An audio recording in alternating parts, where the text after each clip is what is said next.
agora vamos abrir uma porta secreta. Cuidado. Uma porta secreta. Ninguém sabia. Sabia?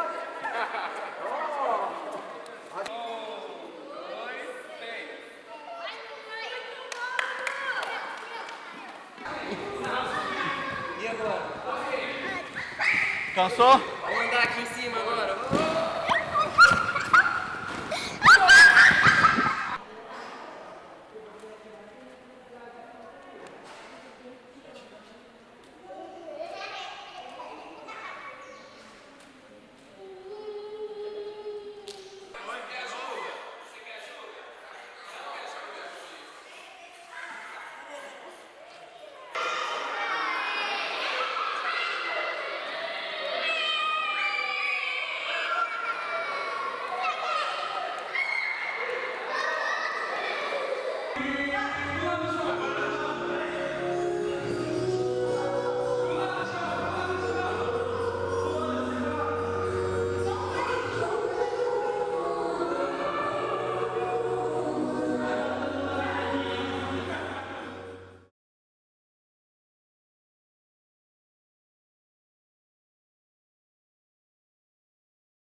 Eu sou Carla, eu sou casada há 11 anos com o Felipe, tenho 2 filhos, um de 9 anos e um de 6 anos. Meu nome é Daniele, eu sou casada há 13 anos, tenho um filho de 6 anos, ele vai fazer 7 anos agora em dezembro, o Daniel, e tenho uma filha de 2 anos. Eu tenho os 2 filhos com deficiência intelectual. O Luiz Felipe, que tem 9 anos, tem dislexia e TDAH, e o João Carlos, com 6, com autismo e atraso no desenvolvimento na fala. Eu e o meu marido, a gente está junto já tem quase 20 anos, né? E quando a gente casou, eu tinha 20 anos e desde que a gente se comprometeu a ficar junto, a gente sempre quis ter filhos, né? E aí a gente aproveitava a vida do jeito que a gente podia, nós dois, porque a gente sabia que uma hora a gente ia ter que dar uma desacelerada em relação à dedicação ao filho, né? Nós casamos, ela é mais ou menos 11 anos mais nova do que eu. Hoje eu tenho 50, ela tem 39. E na época que casamos, eu casei com 40 anos. Então ela tinha 29, né? Tem 10 anos de casamento. Casamos em 2008 e viemos a ter o André e o Cauã em 2012. Então, antes de ter o primeiro filho, a gente tinha uma vida de muita liberdade.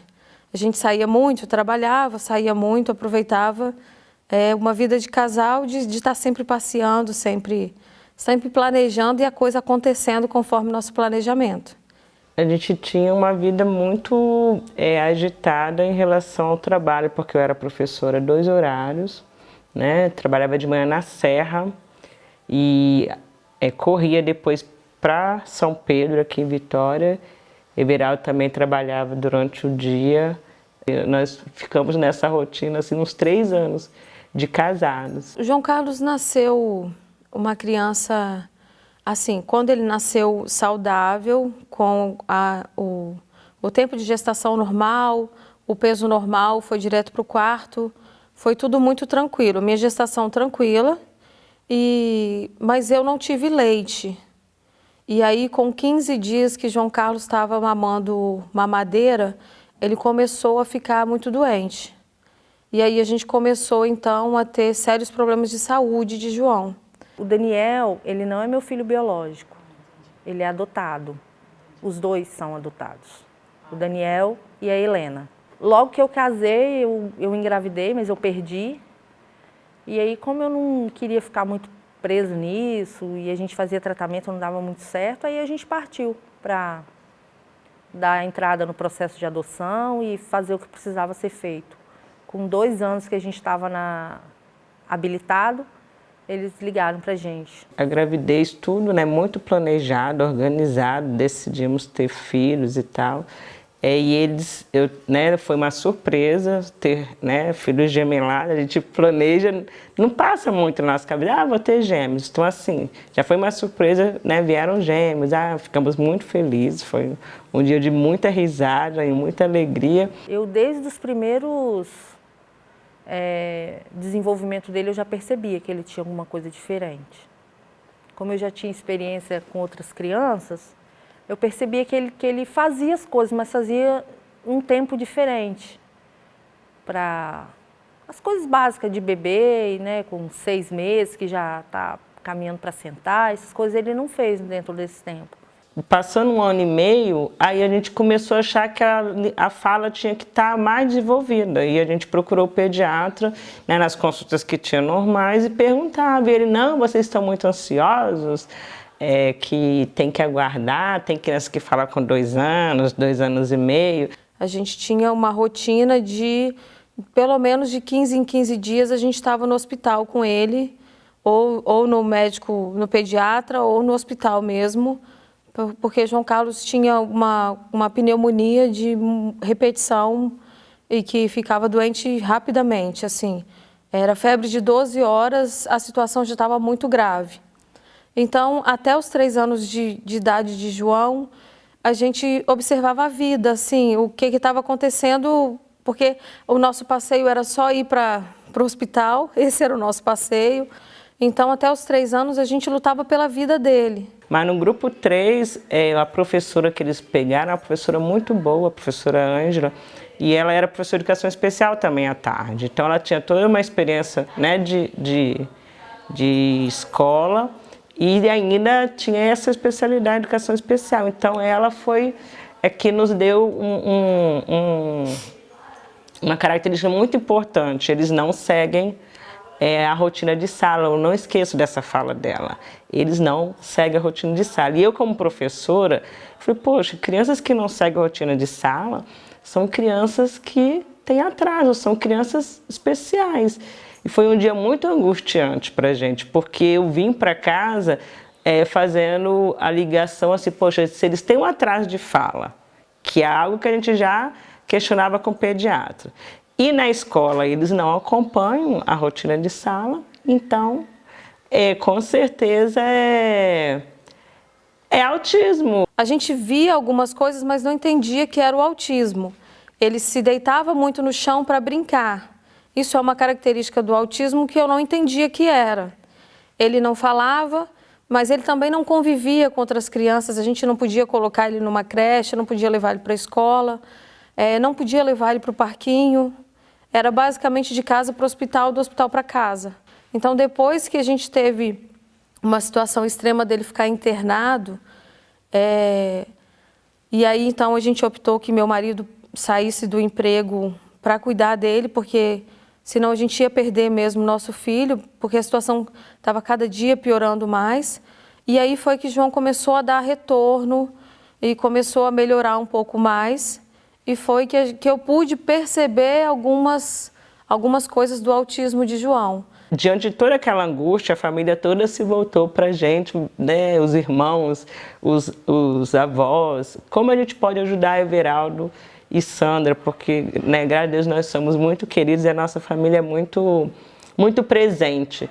Quem me incentivou foi meu coração e meu instinto materno. Assim, eu não tive ninguém dizendo vai, na verdade, fui eu que fui observando algumas coisas que me fazia ver que tinha alguma coisa de diferente, que tinha alguma coisa de errado, e aí que eu fui procurar. Comecei a observar alguns comportamentos de João diferentes e comecei a pesquisar na internet e vi que se enquadrava um pouco no autismo o que ele apresentava. Então eu procurei um neuro e o neuro não me deu um diagnóstico de autismo. Ele me disse que meu filho tinha passado um pouquinho da hora de nascer e como era uma criança grande, tinha agonizado um pouco dentro da barriga e isso tinha trazido alguns traumas para ele, principalmente na questão da fala, mas que ele ia passar um remédio e ia melhorar. E quando ele passou o remédio, com 1 semana a gente teve uma melhora muito grande com o João, mas o nervoso não melhorava de jeito nenhum. Então eu resolvi procurar um neuropediatra. Mas quando eu fui no neuropediatra, eu me lembro que eu até falei com meu marido assim, Eu vou no médico com, assim, com a certeza no coração daquilo que meus ouvidos não querem ouvir. Mas eu tenho a certeza de que João é autista. Primeiro eu tive que me estruturar de novo, né? Porque o laudo me desestruturou, foi muito difícil no primeiro momento, porque eu senti que tudo que eu tinha sonhado não estava acontecendo do jeito que eu pensei que fosse. Mas eu sabia que eu precisava fazer alguma coisa por ele. E eu fiz o que precisava ser feito. Fomos, eu e meu marido, que ele é uma pessoa que eu posso contar. Ele foi, naquele momento, principalmente, ele é, né? Mas naquele momento em especial, ele foi a minha força. E ele falou comigo, ele falou, a gente está aqui com o que a gente sempre sonhou, que é o nosso filho, então a gente vai fazer o que precisar ser feito. E a gente fez. Levamos ele para terapia, fazer as terapias que precisa ser feito. E aí a gente viu como que um laudo, no momento certo, na hora certa, e ser feito o que realmente é preciso fazer, encaminha a criança. Como o desenvolvimento vem de uma forma melhor para ele. E mesmo chegando no consultório médico, já com o diagnóstico no coração, a gente ainda tem a esperança de ouvir do médico que está tudo errado, que a gente está vendo demais, né? Então, eu me lembro de ter saído de lá chorando muito. E eu acho que eu fiquei mais ou menos uns 15 dias chorando muito do que eu ia fazer com aquela criança daquele jeito. O laudo não teve muito significado no dia. Até o neuro, falei, a gente acha que é autismo. O senhor acha? Ele confirmou. Posso falar? Eu falei, pode. São autistas, entendeu? Então, assim, o processo do dia mesmo, da professora com a família, que foi mais angustiante para a gente. Mas Everaldo, como ele tinha uma visão assim, mais otimista de que a gente ia vencer, de que isso tudo ia... essa angústia ia passar e que a gente tinha que focar nos meninos, me ajudou muito, porque eu logo pensei no preconceito da sociedade. Eu não tive problema em ter filhos especiais. Eu sabia que eu ia saber lidar com isso. Eu tinha medo, porque a sociedade é que não sabe lidar. E como eu tenho um sobrinho que é autista, hoje ele tem 12 anos, eu acompanhei todo o sofrimento da minha irmã, né? As exclusões nos aniversários, as situações de preconceito, as negativas nas escolas, eu sabia tudo, eu já tinha visto ela chorar muito e eu já chorei com ela também. Não basta só a gente estar mudado, a sociedade ainda tem muito para caminhar para aceitar o que é diferente, né? O que não está naquele padrão. Então, o meu medo era esse, o preconceito da sociedade. O que modificou, na verdade, foi o redirecionamento, né? A gente passou até a estrada que a gente ia percorrer. Antes a gente caminhava no escuro, sem saber a direção. Então a gente passou a ter uma estrada, um caminho a percorrer, né? Então, na verdade, eu não digo que mudou com o meu filho. Na verdade, mudou foi o meu jeito, não com ele. Foi a minha visão de vida, a minha perspectiva, o que eu tinha que fazer. Isso modificou. O autismo fortaleceu muito minha família. Nós nos unimos muito depois do autismo. Quando ele nasceu, que a gente buscou ele, que ele chegou pra gente, eu não trabalhava na época. Então, os nossos planos era eu ficar pelo menos 1 ano em casa com ele e depois voltar ao mercado de trabalho. Só que com isso tudo que aconteceu, eu não voltei. A gente se organizou para eu poder dar a dedicação que ele precisa ter.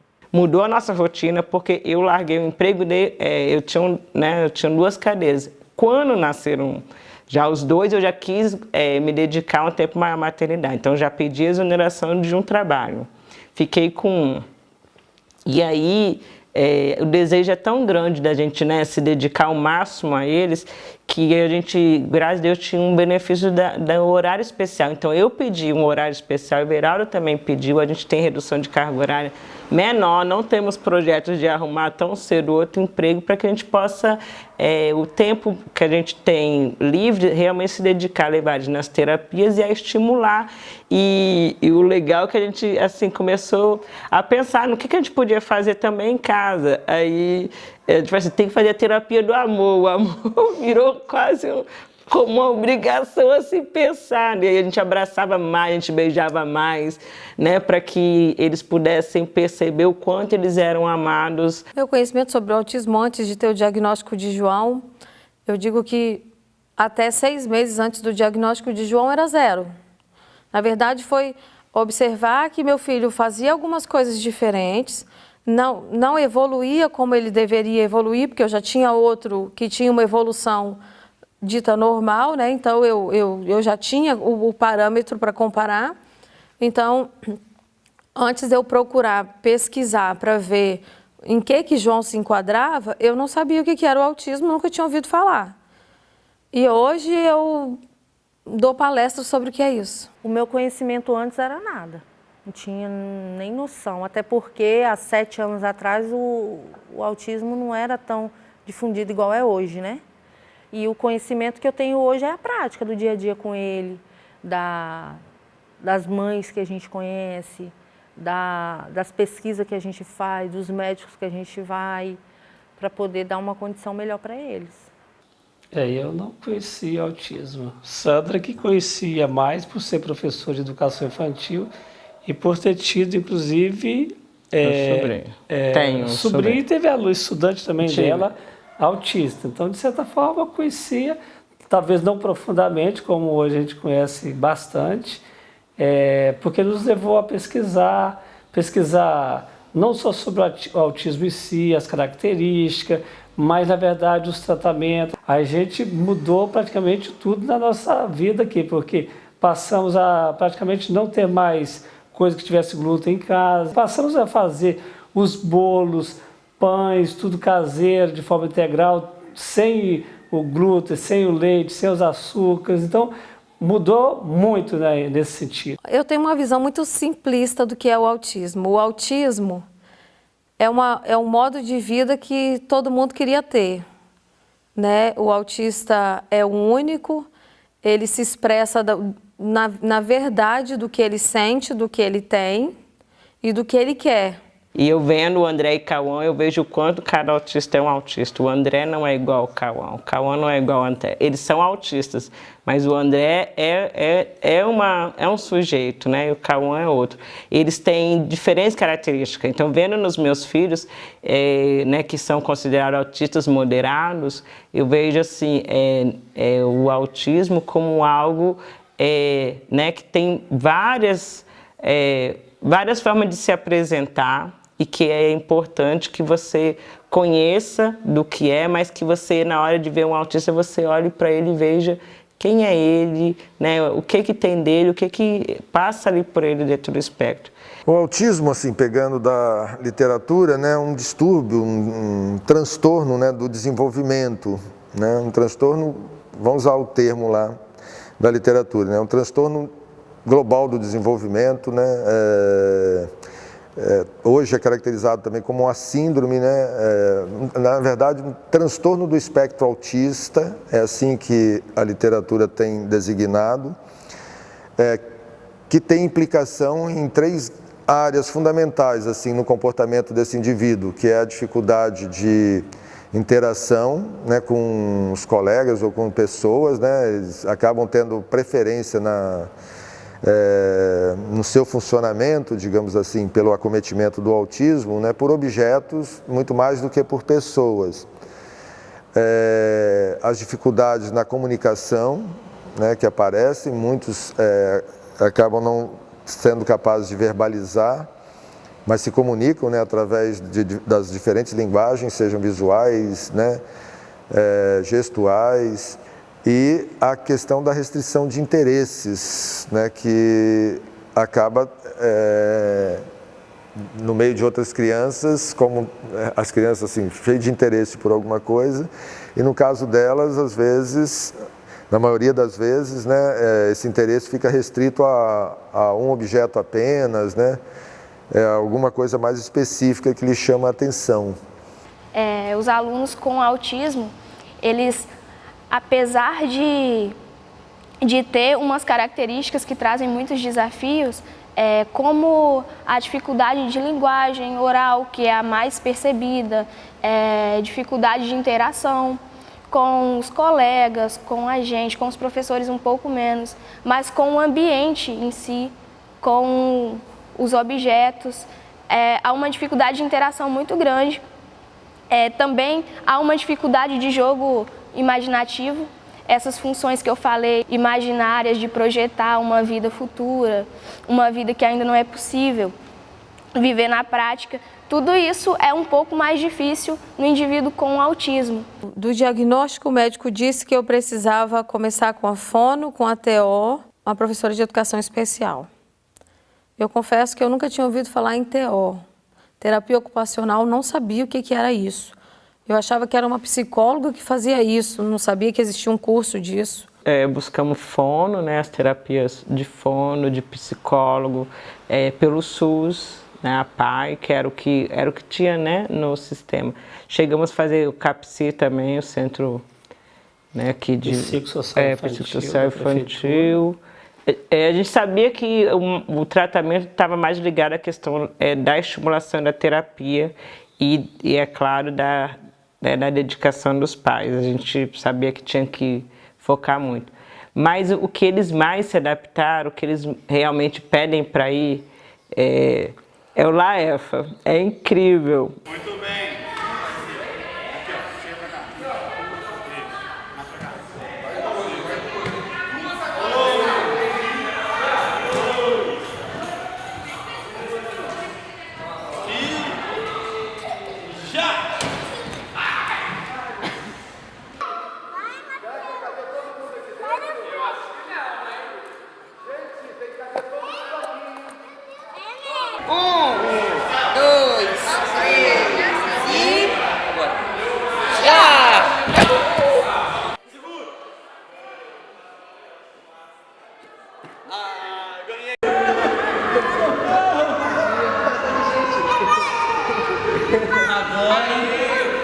Agora, todo mundo em cima do João! João!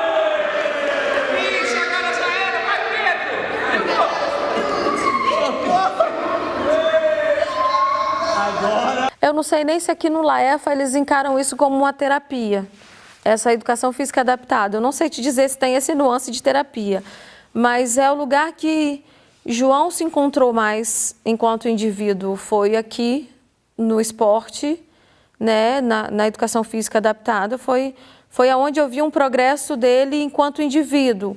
A gente tinha um progresso de condicionamento, porque terapia dentro de 4 paredes é isso, você vai condicionando a criança para que ela dê o retorno que precisa. Aqui, quando você começa a trabalhar a criança enquanto indivíduo, ela começa a ter a noção do que ela é, e do que ela representa no espaço e quais as limitações e quais as necessidades que ela tem. O LAEFA, eles são livres, né? Eu sei que ali tem todo o objetivo, né? Tem todo o planejamento, uma proposta voltada, mas não é algo que está na mesinha sentado para que a criança repita várias vezes e consiga aprender. Eles trabalham com o corpo, com o movimento, com a alegria.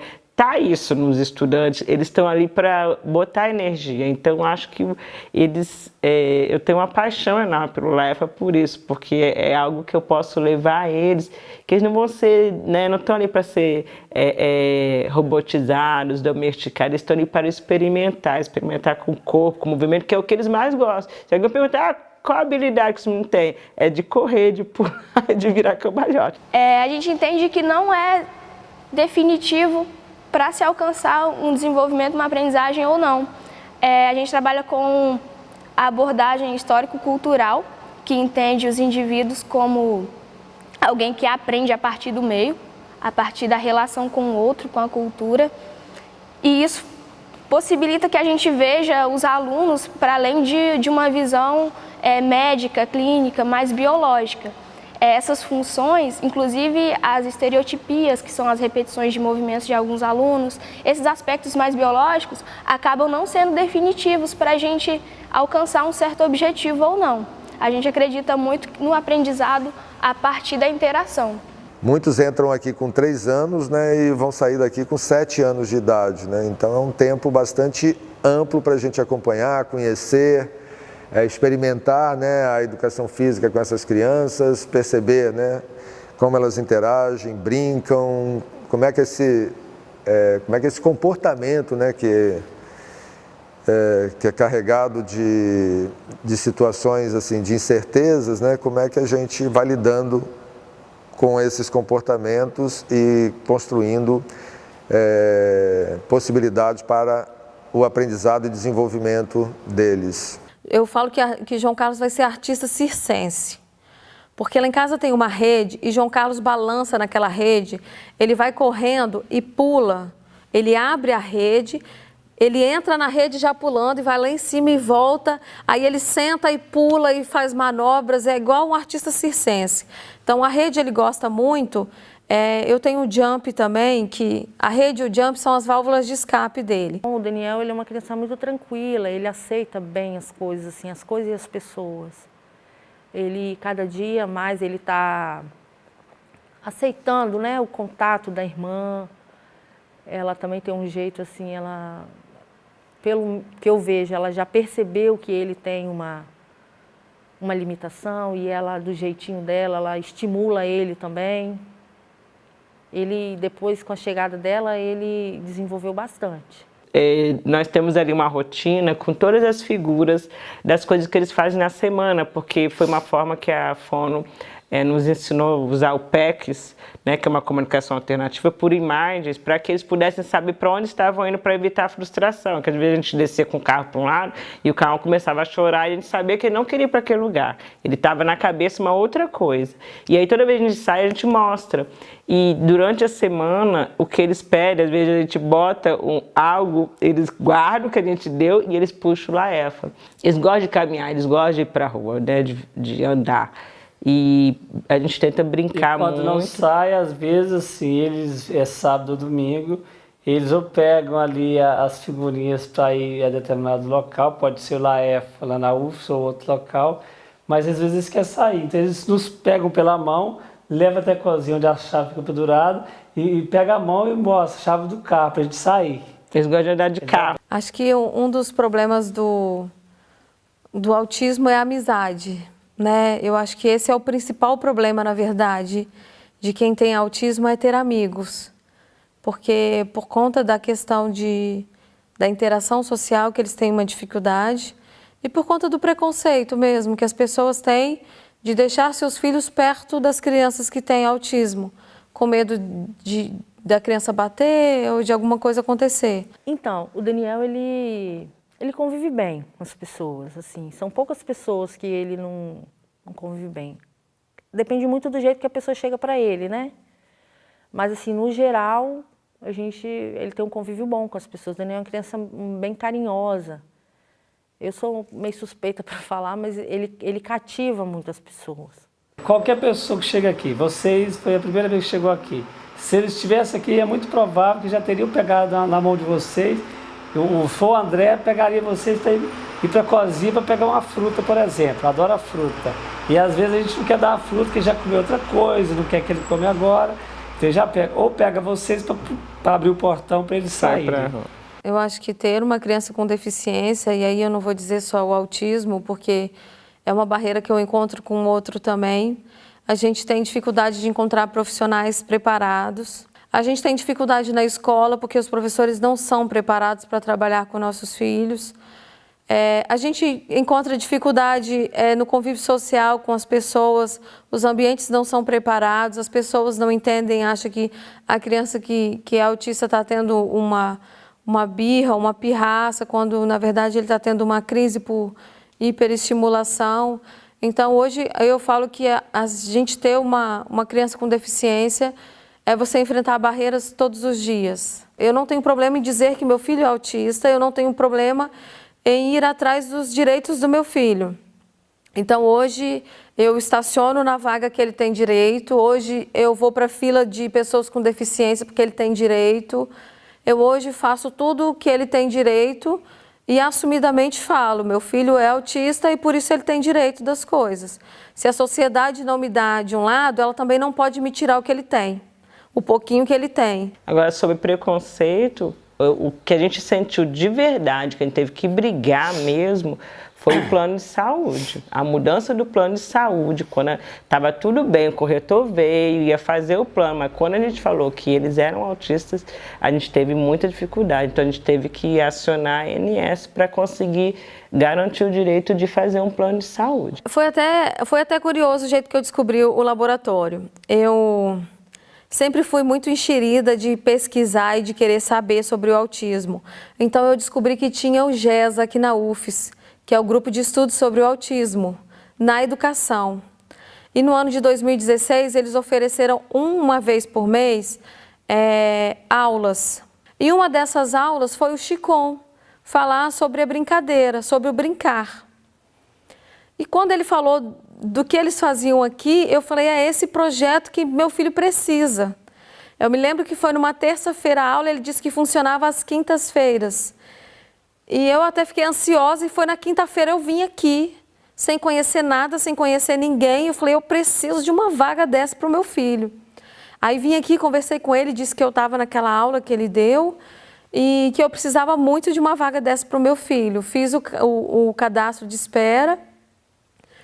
E aí, quando foi em janeiro, ele me ligou que tinha uma vaga para João. E aí eu confesso a você que tudo modificou muito lá em casa depois do Laefa. Assim, João Carlos se tornou a criança que eu queria que ele fosse. Eu conheci o projeto do Laefa através de uma amiga, que ela me falou. Na época eles estavam com uma vaga aberta para a brinquedoteca. E aí ela me passou o telefone do professor Chicom, eu liguei para ele. E aí ele já me mandou vir, né, para ele poder conhecer o Daniel, para a brinquedoteca. Só que o Daniel, ele tem por conta da seletividade alimentar, ele tem um atraso no crescimento, na parte nutricional dele. E aí o professor Chicom, com os alunos, eles viram que a ginástica seria melhor para ele, para fortalecer, né? E aí, com isso, ele foi para a ginástica. Rememorando, então, um pouco da história do Laboratório de Educação Física Adaptada, a gente retoma ao período de 1993, mais ou menos, né, ainda sob a responsabilidade do professor Sidney de Carvalho Rosadas, que era o professor, né, que ministrava disciplinas e que trabalhava com o tema da Educação Física Adaptada no curso de Educação Física. Ele é que fundou o Laboratório de Educação Física Adaptada, né? Então ele deixou essa herança, né, belíssima para a gente, todo o mérito aí da fundação, organização, né, desse espaço, né, aí do professor Sidney Carvalho de Rosadas. Ele organiza o laboratório principalmente com um foco assim, na extensão, trazendo a extensão como carro-chefe nesse primeiro momento, né, da organização do laboratório. E ele começa com um projeto, né, que é o projeto Prática Pedagógica de Educação Física Adaptada para Pessoas com Deficiência. Começa em 93, proporcionando, né, práticas pedagógicas já direcionadas ao atendimento de pessoas com deficiência. E o primeiro público, né, atendido aqui assim, foi o público das deficiências, da tipologia, né, das deficiências intelectuais. O grupo de jovens e adultos com deficiência intelectual, que a gente sempre nomeia assim. Em 2008 ele aposenta, né, e eu assumo a coordenação do Laboratório de Educação Física Adaptada. Em 2009 a gente organiza um outro projeto, né, para além desse já existente, que a gente deu continuidade, o projeto Brinquedoteca Aprender Brincando, né, desenvolvendo duas atividades nele, uma na própria brinquedoteca e outro na sala de ginástica, sempre atendendo, né, com uma proposta de atender crianças com e sem deficiência, no mesmo espaço de interação, com os conteúdos aí da brincadeira, né? As brincadeiras são os elementos de encadeamento. Com isso a gente passa a ter dois projetos no laboratório. E aí, acho que em 2009, né, se eu não me engano, ou 2010, a professora, acho que 2009, a professora Maria das Graças Carvalho Silva de Sá entra também como professora no curso de Educação Física, e aí a gente começa uma parceria muito importante, né? Dirigindo o laboratório, né, colocando a experiência do ensino, pesquisa e extensão como ênfase, né, ao projeto. E depois a gente tem, nessa sequência, né, dos acontecimentos, a gente começa a perceber a necessidade de atender também as famílias, né, dessas pessoas, devido à ociosidade com que eles deixavam os filhos para o atendimento e depois ficavam aguardando, né, quase que 2 horas, sem que tivesse nenhuma atividade para eles, né. Aí, percebendo essa situação, com a entrada da professora Erineusa também no curso de Educação Física, uma grande colega que vai se somar a gente nessa proposta de atender aos familiares. E aí a gente cria o projeto de extensão, né, Cuidadores que Dançam, com uma proposta de trabalhar com as famílias, com a ferramenta, né, com a prática corporal dança, e trabalhando numa perspectiva do cuidado de si, que é criar atividades, né, em que esses familiares pudessem olhar para si próprio, né, porque a vida deles é quase que completamente assim, dedicada, né, à atenção e cuidado em saúde, educação, né, e no social, aos filhos. E eles acabam não tendo a chance aí, assim, acabam esquecendo, digamos assim, de cuidar, né, de si em decorrência das várias demandas, né, que o filho, nessas condições, exigem.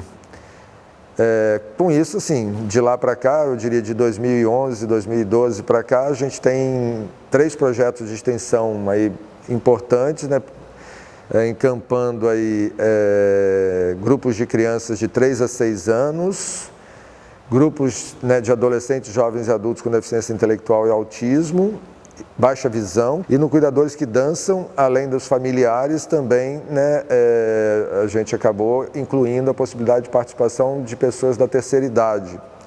Então a gente conseguiu aí ampliar, né, o número de atendimentos e de pessoas, né, atendidas, né, o leque de atendimento. A gente não sabe dizer como é que isso tudo dá certo, porque a gente também não tem o conhecimento que eles têm.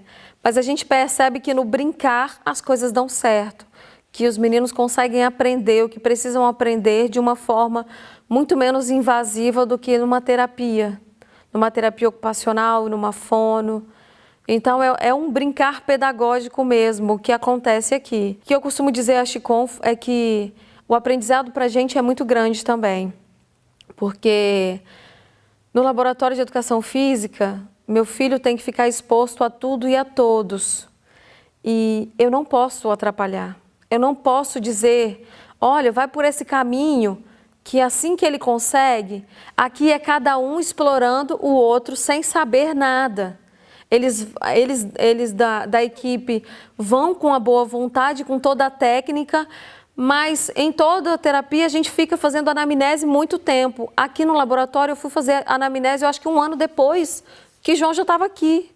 Eles não quiseram saber o que eu tinha para falar de João, assim, de experiência do que estava acontecendo, que estava dando certo, porque eles sabiam quais eram os caminhos que eles iam percorrer.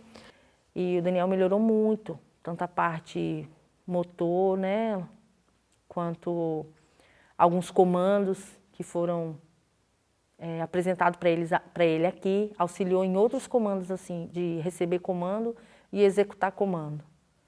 Esse trabalho que eles fazem aqui é muito legal. E graças a Deus está dando um resultado bem positivo para ele. Os primeiros estagiários que pegaram o André e o Cauã, nossa, eles tinham uma energia tão grande, então eles assim, abraçaram tão bem, era o Michael, né, e a Adriana, acho que é o nome dela. Eles abraçaram tão bem os meninos e potencializaram essa liberdade deles, que a adaptação do menino foi perfeita, né? Era um lugar de sonho para eles, não teve nenhuma dificuldade. Eu acho que eles se apaixonaram pelo espaço, desde o primeiro momento. O projeto Brinquedoteca Aprender Brincando, ele é realizado pelo Laboratório de Educação Física Adaptada, aqui do CEF de UFES, e ele faz parte, assim, de uma ramificação. O laboratório tem 3 projetos, um voltado para para os pais, para os familiares das pessoas com deficiência. Tem um que é com jovens e adultos somente, e o projeto Brinquedoteca Aprender Brincando é voltado para o público infantil.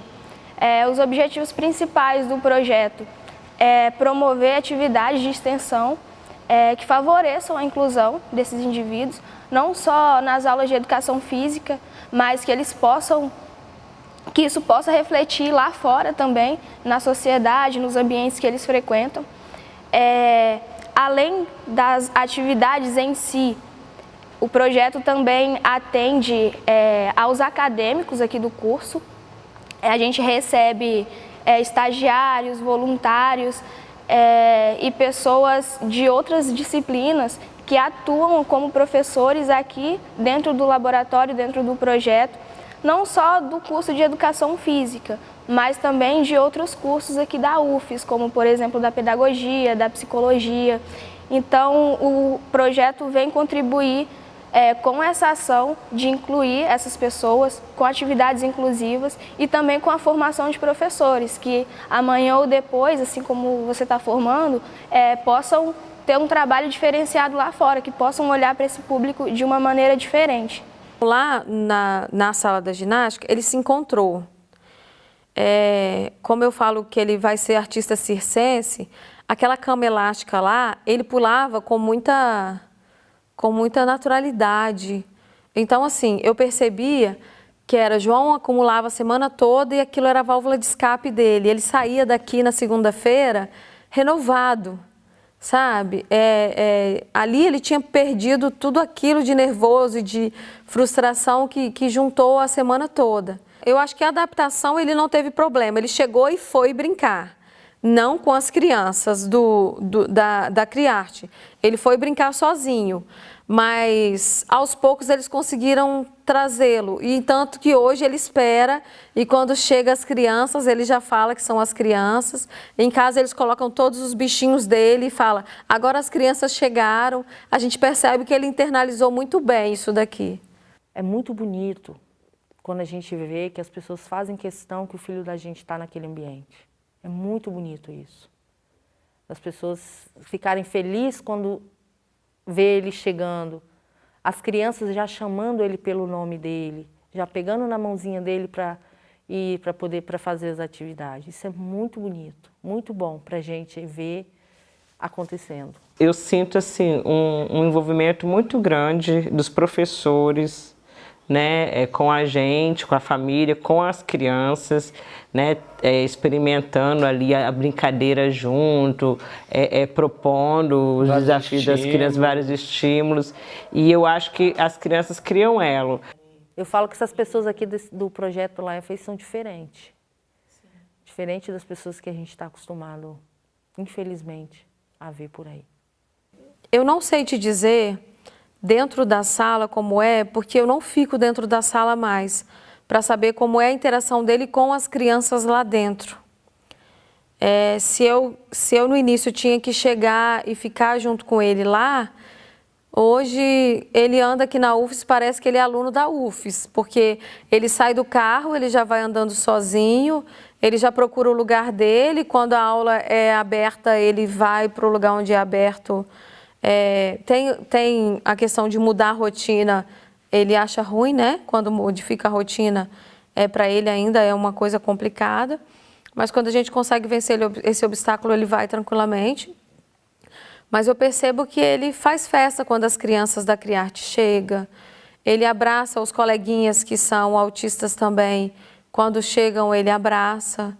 Então, e lá em casa é assim, eu falo com ele, hoje tem tio Chicon. Quando eu falo que tem tio Chicon, e por muito tempo eu tive que dizer tio Gustavo, que era o primeiro monitor que ele teve. Então ele associou que aqui era o tio Gustavo. Hoje eu já consigo falar tio Chicon. E tanto que quando ele me vê em casa antes do horário, eu chego em casa antes do horário, ou ele chega da escola e ele me vê em casa, ele fala, mamãe, hoje tem tio Chicon. A gente trabalha no projeto infantil com o conteúdo jogos e brincadeiras e com ginástica historiada. A gente entende que a brincadeira é essencial para o desenvolvimento das crianças. Assim, é por meio da brincadeira que elas podem se desenvolver mais potencialmente, digamos assim, porque por meio da brincadeira elas conhecem assim o mundo, digamos assim. Elas podem brincar de coisas que não seria possível vivenciar ainda na realidade, na prática, como, por exemplo, imitar uma profissão, se apropriar de papéis sociais, que ainda não são possíveis que elas vivenciem, por exemplo, brincar de médico, brincar de professor, tudo aquilo que está no mundo, que ainda não é possível que elas vivenciem de forma prática, elas conseguem por meio da brincadeira, além das relações sociais que elas estabelecem com as pessoas, com os colegas, com os professores. As atividades elas são organizadas 2 vezes por semana. O atendimento ocorre na segunda e na quinta-feira, com turmas diferentes. As crianças têm idade entre 3 e 6 anos. E a gente tem o projeto acontecendo em 2 espaços. O espaço aqui da brinquedoteca, que é esse que a gente está, onde é trabalhado jogos e brincadeiras, e o ambiente da ginástica, que é aqui na sala de ginástica olímpica aqui do CEFD, e a gente trabalha com ginástica historiada. Em termos pedagógicos, a gente organiza, né, o atendimento com 2 bolsistas, né, de extensão, 2 bolsistas, né, coordenando atividades direcionadas ao coletivo, e no caso da criança com autismo e às vezes com outras deficiências que demandam, né, um acompanhamento individualizado, a gente tem destacado, né, alunos acadêmicos, né, para poder fazer o acompanhamento individualizado. Daí vai toda a nossa equipe, né, vai de acadêmicos, vai de alunos do mestrado, professores que também participam do projeto, fazendo acompanhamento no sentido de, se a criança com autismo não consegue ainda acessar o grupo, porque essa é uma das características da criança com autismo, né, a dificuldade de comunicação, a dificuldade de interação com outras pessoas, principalmente colegas, né, da mesma idade, e restrição de interesses, né, por atividades. Então ela fica às vezes numa brinquedoteca e faz poucas opções de brinquedos, né? Às vezes brinca com um brinquedo, às vezes não brinca com nenhum, e às vezes prefere muito mais o objeto do que os colegas, né, para realizar atividades. Então ela demanda, né, para o seu processo de ensino-aprendizagem uma atenção mais individualizada, que é isso que a gente proporciona, com o objetivo de, nessa mediação individual, tentar convencer, né, e conduzindo, orientando, estimulando a criança a participar junto com as outras crianças não autistas ou não deficientes, né, que são o grupo de educação infantil da Criarte. E aí a gente cria um ambiente, né, muito rico assim, para potencializar, né, o desenvolvimento das crianças, né, de modo geral, e principalmente das crianças com autismo, porque aqui ela encontra, né, tendo as crianças não autistas, assim, várias crianças com a linguagem verbal desenvolvida, com a ação criativa, né, utilizando diferentes brinquedos, interagindo um com o outro, né? Ainda temos os adultos que fazem a mediação de todas essas crianças, além dos brinquedos, né, dos objetos que são estimulantes aí para a brincadeira, e com isso a gente vai potencializando, né, as possibilidades do sentir, pensar e agir da criança com autista, da criança não autista, né, nos espaços, no sentido do seu aprendizado e desenvolvimento. Vem sendo construído historicamente aquela ideia de que as pessoas com deficiência, elas têm direito ao convívio, têm direito a frequentar um lugar ou outro, e a gente acaba esquecendo que eles também são indivíduos que produzem cultura. Então eu acho que é um movimento importante não só para as pessoas com deficiência, quanto para as crianças que não possuem essa deficiência. Elas acabam se sensibilizando e percebendo que o outro coleguinha brinca de um jeito diferente e que aquele jeito diferente também é bom, que também é legal. Então é uma aprendizagem que é uma via de mão dupla, entendeu? E essa brincadeira, essa interação, como eu falei, é o que potencializa mais a aprendizagem das crianças. Diria assim que as crianças não deficientes, junto com as com deficiência, né, a gente tem um campo aí rico em que as próprias crianças né, na ideia de que uma ajuda a outra, né, potencializam ambas, né, porque o menino não deficiente também aprende, né, ao se relacionar com uma criança com autismo. Aprende sobre os diferentes modos de ser e estar humano. É bem difícil, assim, falar, eu me sinto como se eu estivesse falando por eles, entendeu? Então é bem difícil responder essa pergunta. A gente pode comentar a partir de relatos, de coisas que eles dão de retorno pra gente nas reuniões, mas assim, eu acho que os pequenos avanços que eles têm aqui, eles conseguem levar isso para a vida cotidiana. Seja até amarrar um sapato, brincar em casa.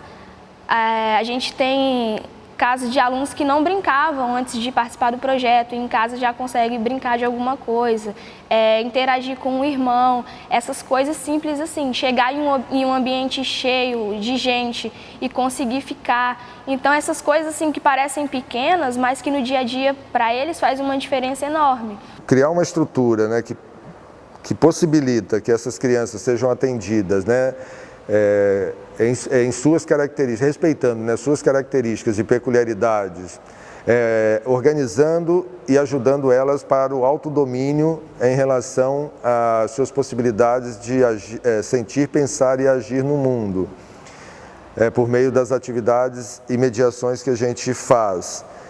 Isso organiza o comportamento da criança, desenvolve a criança de forma cognitiva, afetiva e psicomotora. Aqui João Carlos começou a falar melhor. João Carlos aprendeu a enfrentar a fila, a esperar a vez dele. O lúdico, que João Carlos não tinha nem um pouquinho, hoje João Carlos é muito lúdico. E aonde trabalha o lúdico de João Carlos é só aqui, não é em outro lugar. João Carlos aprendeu a entender os seus limites aqui. Então, eu acho que com o laboratório, aquilo que eu queria que acontecesse com ele foi o que aconteceu. O João Carlos cresceu enquanto indivíduo. Um dos principais benefícios que eu vejo que está trazendo para ele é a independência, a autonomia. A gente conseguiu fazer ele andar de chinelo. Hoje eu já consigo pedir para ele tirar a roupa sozinho. Ele já identifica a roupa que ele vai vir para cá. Acho que o Laefa traz um crescimento muito grande. E é um lugar de contato, né, direto com alguém, com outro. Né? Eles ainda não se envolvem muito com as outras crianças. Eu vejo que ainda eles têm essa dificuldade, né, de brincar com alguma criança da Criarte ou com a outra criança com deficiência. Eles não chegaram ainda, às vezes nem um com o outro, que eles têm os interesses diferentes. Mas de ter alguém ali que está experimentando, que está, né, trazendo algo diferente para eles, eu acho que só trouxe crescimento para os meninos. Então, as atividades coletivas, né, no caso das crianças com autismo, à medida que em muitos momentos da aula a gente consegue colocá-las assim para participar de uma atividade junto com outras crianças com deficiência, sem deficiência, vai fortalecendo essa possibilidade de que ela, para além desse espaço, né, onde tem os adultos, né, que de alguma forma são orientados para fazer essa mediação de aproximação, né, de contato com as outras crianças, de mediar a relação para que crianças não deficientes possam, né, se aproximar e brincar junto em pequenos grupos, né, 2 a 2, 3 crianças, uma com outra. Então a gente vai, de alguma forma, favorecendo aí para que essa limitação que o autismo causa, né, da interação possa ir, né, ao longo do processo, né, e sendo minimizada. A gente tem, em média, 10 crianças sem nenhuma deficiência e 5, mais ou menos, em média 5, com deficiência. E a gente percebe que é necessário essa interação entre eles. Entendeu? O convívio com outras pessoas, às vezes parece que eles não percebem, os colegas, mas eles sentem falta, eles chegam ali fora, alguns, e já se estressam quando vê que as crianças da comunidade, da Criarte não conseguiram chegar. e alguns perguntam, porque alguns têm uma oralidade já, falam dos coleguinhas. Então, assim, a gente percebe que eles se sentem inclusos, e isso é muito importante para a gente, eles se sentem parte daquilo. Olha, eu falo que todos os neurologistas deviam vir nesse projeto para ver quais terapias eles passariam com o diagnóstico. No meu entendimento, uma criança com autismo precisa de esporte. Seja qual for o autismo que tem, precisa de esporte. Eu vejo, não só em João, mas em outras crianças, que quando tem o esporte junto, eles crescem enquanto indivíduo. Então, eu acho que esse projeto, a única coisa ruim desse projeto é que não é para muita gente.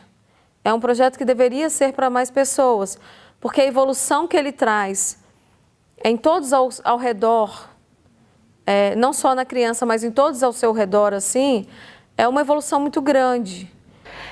Eu desejaria mais Laefas, né, que ele tivesse condição de atender mais crianças, porque eu sei do diferencial. Não encontrei aqui no nosso estado algo parecido na proposta do Laefa.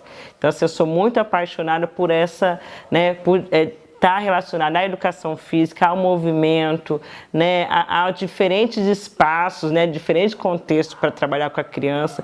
Uma outra pessoa ali que está em formação e está experimentando com essa criança. Então, assim, a avaliação que eu tenho é super positiva. Eu queria que pudesse ser ampliado, né, por mais dias ou mais horas, e que atendesse a mais crianças, principalmente os autistas, que têm tão poucas oportunidades no nosso estado. Eu acho que outra coisa assim, importante do Laef, de tudo que a gente já falou, é a possibilidade ali dos alunos se formarem numa perspectiva humanista, cidadã, porque quem forma passando por ali, atendendo as mais diversas deficiências, vai, tenho certeza, ser um bom profissional, atendendo as escolas, com professor, enfim. Eu acho que é um diferencial importante. Então, assim, o Laef, Laboratório de Educação Física Adaptado, realmente eu diria que é uma política pública muito importante, não só para os nossos filhos, mas para todos que passam por ali. A gente tenta não mensurar só os avanços motores, assim. A gente tenta enxergar o desenvolvimento como psicomotor, assim, porque muitos acabam desenvolvendo, sei lá, o gosto por algum brinquedo, por exemplo, conseguem ter uma concentração maior em uma brincadeira ou outra. Tem criança que chega aqui e corre, só corre. E aí, com o passar das intervenções, ela vai desenvolvendo outros interesses, em aceitar que o outro brinque junto, e em brincar com uma determinada coisa que ela não gostava. A gente fala muito aqui de área forte e área fraca. Áreas fortes são aqueles objetos e aquelas brincadeiras que as crianças com autismo demonstram um maior interesse e prazer em realizar. E as áreas fracas seriam aquelas áreas que elas têm uma maior dificuldade, como a interação, como uma troca de espaço. E aí a gente tenta trazer nas aulas as coisas que elas gostam e que elas aceitam mais, para estar desenvolvendo aquilo que elas ainda têm dificuldade em fazer. A gente utiliza diferentes espaços, brinquedoteca, sala de ginástica, a piscina, ou seja, um espaço com água, espaço externo, espaço gramado, arborizado, com rochas, playground do Centro de Educação Infantil. Assim, a gente utiliza uma diversidade de espaços aqui na universidade, quadra, que potencializam diferentes formas de se movimentar. Então, uma série de possibilidades são cultivadas por dentro desse projeto, que alimenta a vida, a experiência lúdica, o aprendizado e desenvolvimento dessas crianças, e isso tem repercussão nos familiares, que os familiares se beneficiam também das orientações que a gente realiza em relação à brincadeira com a criança, ao trato, né, a esse acompanhamento, orientações, conversas, né, que a gente faz, reflexões coletivas. E isso vai fortalecendo esses laços familiares, né, esse contato conosco, a possibilidade deles estarem presentes, participando das atividades em alguns momentos, sob nossa orientação. Então, isso tudo, de alguma forma, né, tem contribuído para que as famílias se sintam contempladas com o projeto e percebam, e falam isso nas reuniões de avaliação, que seus filhos têm aqui, assim, o desejo de estar aqui, eles falam sempre isso. O desejo dessas crianças estarem aqui fica quando está chegando a quinta-feira, que é o dia do atendimento, ou a segunda, né? Eles ficam o tempo todo já apontando, querendo estar na UFES. A UFES já é referência do espaço.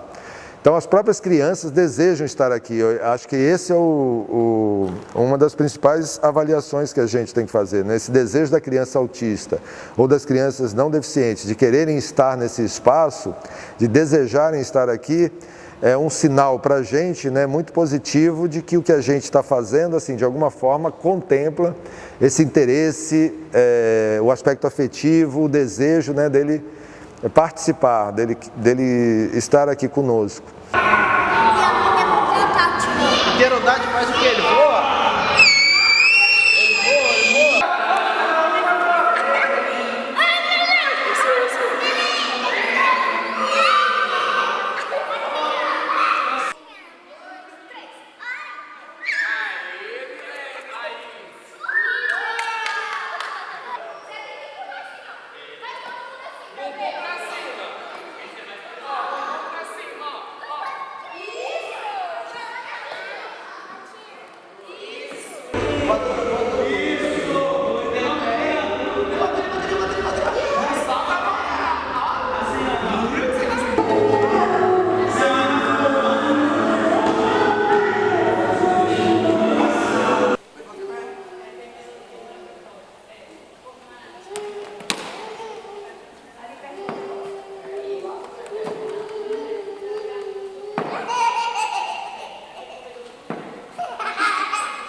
E o que você pensa para o Daniel no futuro? Que ele seja feliz. Eu queria meus filhos para ser felizes.